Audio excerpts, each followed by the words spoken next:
What's good, YouTube? It's your boy, Marsh the Kid. We got a little different video for y'all today. Scotty Weaver, if you didn't know, he's the founder of the Next Chapter. That motorcycle is loud.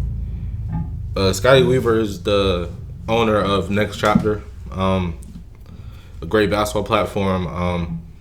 So long story short, he uploaded his first video today on his own personal channel. So I'll actually link that in the description, just so y'all can check him out. So I decided to react to a video about him, and his origin story with Next Chapter, basically. Hit that like button, subscribe, and let's just dive in, man. It's gonna be a good video.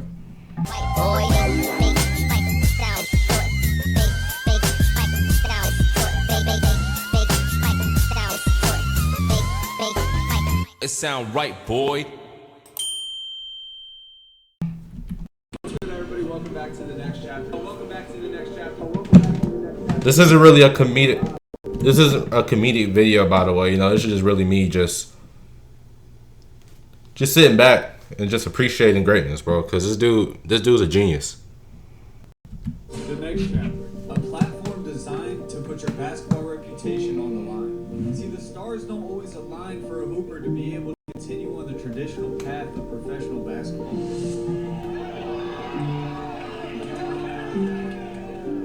Feel overlooked? Good. Late bloomer?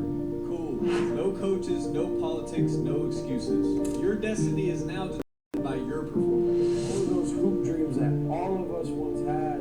At one point, we felt like they were going to die, and the Next Chapter just comes up out of nowhere. You get paid for more, you understand? You do anything. Talking that shit. Just checking my green screen. My bad, y'all. It's been acting up lately. And they're on the verge of a breakthrough. All right, we good.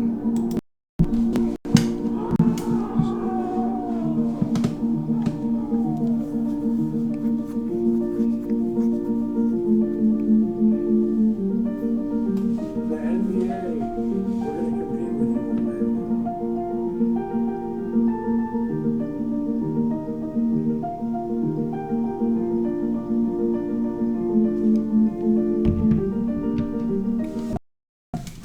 10 seconds. Just turn this light on real quick. I don't like how dark it is here.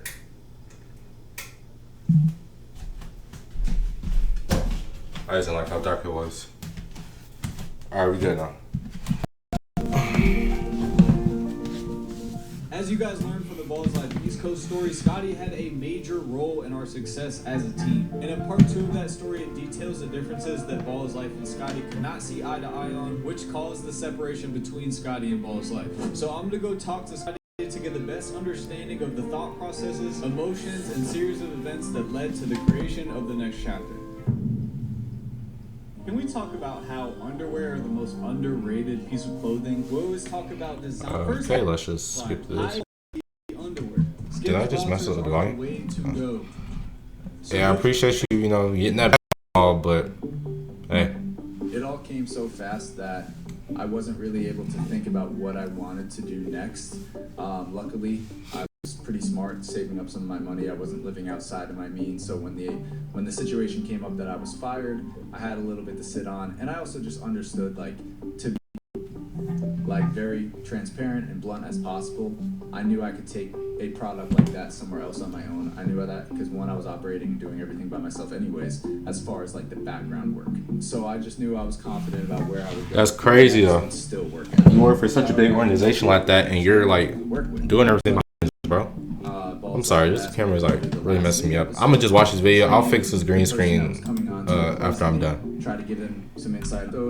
Train the person who's coming on to replace me. Try to give them some insight on how to do things. So I did my genuine best effort for it. Didn't think it was the right person for the job, to be totally honest. You're not just hiring a videographer, you're hiring somebody who can manage an entire business. So you can't just hire a videographer to take on that project. And you could tell too, dude, I'm not gonna lie, when tragic things happen, and it was tragic to me, because I invested the last 2 years of my life specifically to the East Coast squad. So much to, like Bianca will say, I wasn't eating, wasn't sleeping, I got sick all the time, just dealing with so much. Like I literally never had a break from any of that, and there was a lot of stresses that came with it, which the East Coast squad, but also it's always been deeper than that. It's always been, I wanted to start a basketball league. I wanted to have something as large as the NBA someday. Like we talked about getting a gym, you know, we had conversations with Balls Life at the time. I was touring gyms out in Orlando, saw them, excited, knew what I would do with it. But again, like I can understand the perspective. You might think it's, I'm filming, I'm editing, and I'm posting. I'm really a business person, so. No, not at all. Next chapter is not a thought. So as Scotty had said, I was really struggling with this, and Scotty was a business partner of mine, but also I was Scotty's friend. So the separation of him leaving the East Coast squad was tough on everybody, I would say, but he was really struggling with it. And we had gone out to dinner after the last episode of the league where he was shadowing his replacement, and I had a one-on-one set up to go play Moon in Louisiana the next day. So I invited him to come out there, film with me, and kind of just go on a little road trip. When I went out there with you to New Orleans, one, I just needed it. I needed to get away, go on a road trip, spend some time doing something else. And this has never felt like a job to me. This felt like the same joy that you guys get to hoop is the same joy that I get to film for people and give them an outlet to become bigger and better, popular, and actually like do something with their life. So that was my joy. And going out there was just like, you had a channel, so this would grow your channel, and this was cool as fuck to grow something. So I was just down for it. We actually skipped over like one crucial step. The day I found out that I was fired, Slim was also my next door neighbor. And I went over there and I told him like, yo, I finally got fired. And leading up before that, do you remember Slim wanting to leave the Balls Life team, right? And a big reason for that, like I'm gonna be very honest and real.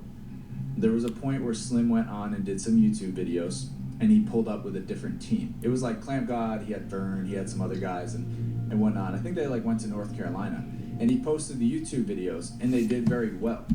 Fun fact, that gym that they're playing at St. Andrews, this gym is actually pretty close to me. And we played them in my conference too. Because you see up here, they're in the eye. We play them in the conference. Just a little fun fact for y'all. And I think they Small world. North Carolina. And he posted YouTube videos, and they did very well. But at the time, it created this internal conflict with the team and with the people at Balls Life that Slim was starting to play with another squad. And I can understand that perspective because it's very important. When you have a product that big, you don't understand how the hundreds of thousands of people are going to view it. As soon as you start playing with another team, you might, there might be something going on. They might not really, enjoy each other and whatnot. That moment came up. Slim was playing. His video did well. I had got a phone call. Hey, can you talk to Slim and address some of the concerns that this is causing amongst the team and some of the impacts that we're having? So I call Slim and I'm like, hey, yada, yada, yada. And he's like, hey, Meta, recipes. How about a seafood paella? Chewy has delightful salmon or beef. Sensational options from Fancy Feast. I don't understand. I want to make my own content, grow my own channel. And like genuinely at the time, I'm kind of like, I get you. Like I get that, but you gotta also understand you're playing with another team and what that could look like online. Like, because at the end of the day, nobody stepping into YouTube, at least like with the majority that I've worked with, thought they'd be YouTubers. So they're coming in and they have no idea how any of this stuff works. They start making a ton of money, and then they see opportunity, try to do it themselves, have a little bit of success because there's a demand to go watch them. And then once they take that massive leap, they don't even realize like how tolling it is and how much it comes with. Since he was my neighbor, I went over there and I was like, yo, I got fired. And he's like, all right, I'm calling him today. Like, and he literally, like, we wrote a letter of resignation together.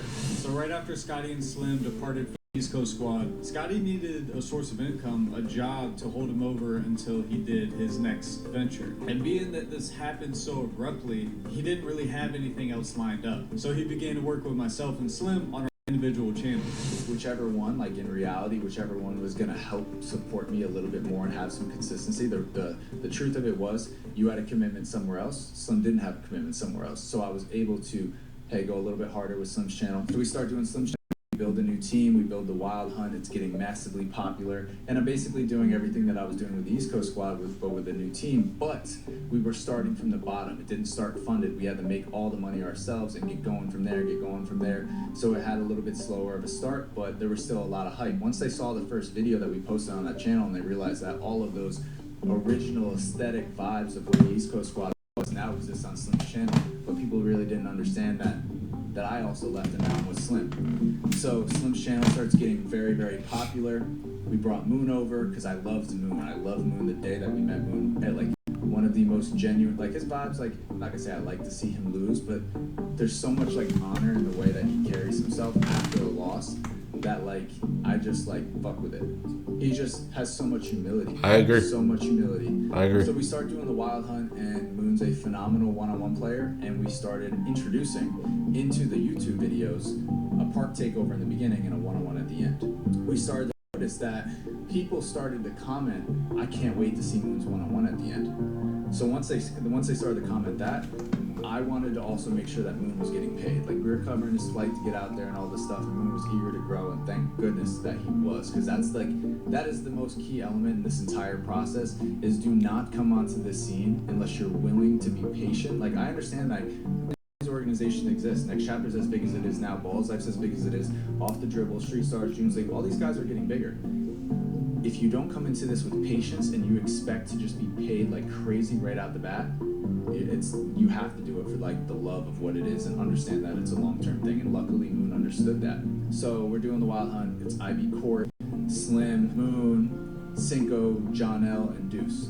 Instead of being able to be like, all right, this video did 300K views, Moon, I think maybe you were about 60K of this, break it down, figure out what it is. I was just like, let's just pull it off that video, post it separately, give people double the content, something for them to look forward to, and when the video comes out, let's split it. Let's how it does, and this is a way that you can get paid, a way that you're incentivized to do it. Cool. We started doing it that way. Moon's getting paid, and then in comes one event where Nas just pulls up, and we're just there, and Moon will tell you the story. We're sitting in the gym. Nas comes in with a hoodie on, fresh off of a cruise, was like 130 pounds at the time, like heavy, like not big guard, fat guard. He was fat guard at the time, and so he comes into the gym. He's got a hoodie on, headphones in. He's sitting there, and his like boy D Young walks over to Moon. He's like, I got 10 racks on him right there. So Moon's just like, who the hell would ever walk into a gym and just tell me I got 10 racks on this guy? So Moon's like, hey, I'm not putting up the money, but I'll play him. I'll play him. Moon plays him. Everybody knows how that went. Nas came onto the scene hot. Like, it was a physical, not a game that would ever happen if we did like a paper. Like, let's do 155 against 230. It would never happen. But anyways, Nas steps onto the scene. Nas blows up. Everybody's talking about Nas. Wild Hunt at the time is booming. We have a whole roster of guys that people love, and Devontae's doing his Frigga camps. We did the Frigga camp. It was Frigga fam versus Wild Hunt. And you know, it's so funny at the time, like, I'm gonna be honest, like, Devontae said it. Him and I, like, there was something about Devontae that, like, not getting to know him to that level, like, I respected the fuck out of his work, because I saw a competitor. Like, I saw somebody who had the same vision, the same talent, the same energy, the same motive. I saw a guy that is making thousands of dollars and then giving all those thousands of dollars to all the players so that they can support themselves. Like living by the bare minimum that he possibly needs to do. So I saw that and I was like, that's where I'm at. Like, that's what I want to be. That's honorable, but I still want us to win. His competitiveness is intimidating at times when he's really in that mode.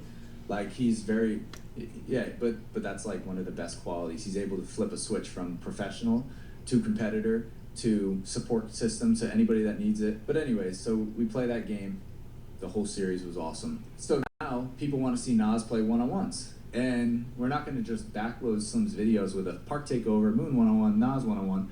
So we start having Nas play one-on-ones. And I needed to do something that was separate off of Slim's channel. Like, I needed to create something that was trackable. Like, Slim didn't want to post extra videos on his channel and whatnot.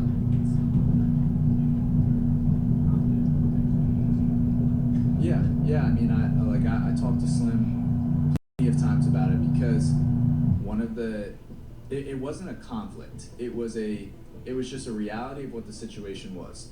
It was, I had an idea to maybe go somewhere, and it was expensive to fly there, and maybe the hotels were expensive and things like that, or maybe getting certain players out there and things like that was expensive, and I was splitting everything down the middle 50-50. So whenever I would have an idea, it might come at a big cost to him. And it felt weird. It felt weird to be like, hey, Slim, like, I want to bring this player in. You've never seen him before. Trust me, but his flight's 500 and his hotel's 300. and we got to rent a car, and we got to blah, blah, blah, do all this stuff. It got to a point where he was actually like one of the first ones to be like, look, like, thank you for everything that you've done, but I can tell your heart is somewhere else, and like, I'm gonna be good, just know that. He just like encouraged me to step aside. Court as well. Like, Court was a huge like person, and like I had so many, a lot of people see Court online and they see him go like yelling and talking shit and all this stuff, but like, the dude is coming from a place, like, a lot of that shit's facts. Like, he's not crazy for saying it. He's just one of the guys that's going to be the first ones to put it out. He knows what's going on behind the scenes. He knows what's being said. And he gets a lot of shade for that a lot of times. But behind closed doors, I've had so many like conversations when I've been down. He's always been there for me. So shout out to Court, and Slim is the same way. Next chapter to me, whatever name it was going to be at the time, but the general idea of what it was to start a basketball league that would have all of the guys that didn't get certain opportunities exist in. Like, of course, it's going to get so big someday that guys are going to be leaving the NBA to come to the next chapter. It's going to happen. But at the time, it's like taking guys that didn't maybe get along with a coach in high school, couldn't play to the standard that they're capable of playing, didn't fit a role, and just guys that the standard traditional basketball route wasn't right for them, but all the talent exists there. Like, you got people in the world that the greatest singer that you know of is not the greatest singer in the world. And they're not even the top 100 greatest singers in the world. But it's because those people couldn't buy into the day-to-day, the 9-to-5, the corporate, the management, the this, that. What's beautiful with one-on-ones is you can be whoever the hell you want to be, because your future is dependent on you. So if you got a bad ego, you got a bad attitude, this, that. Game of Thrones King's Road is now available for both PC and mobile with Google Play Games.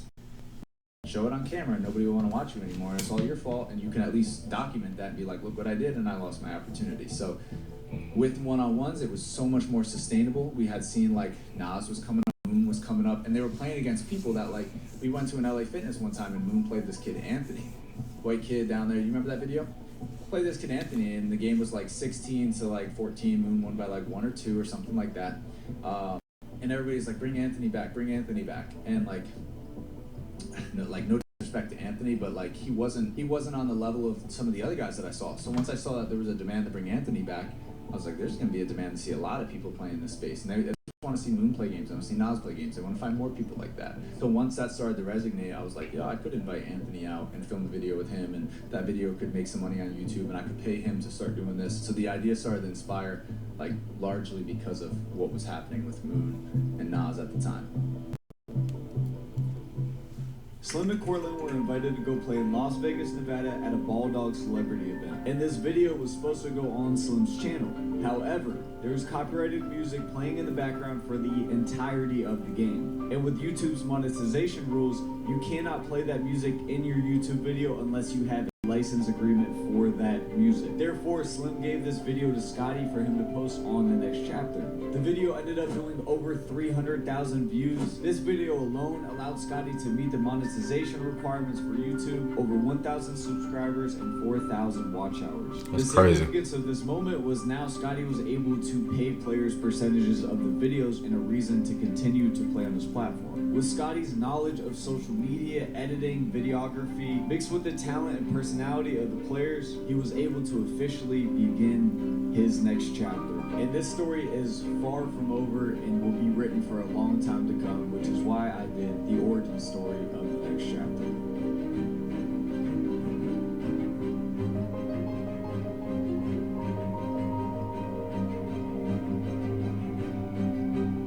Mind you, this video is a little older, so that's why he said the first pay-per-view. Hey, shout out to Scotty, bro.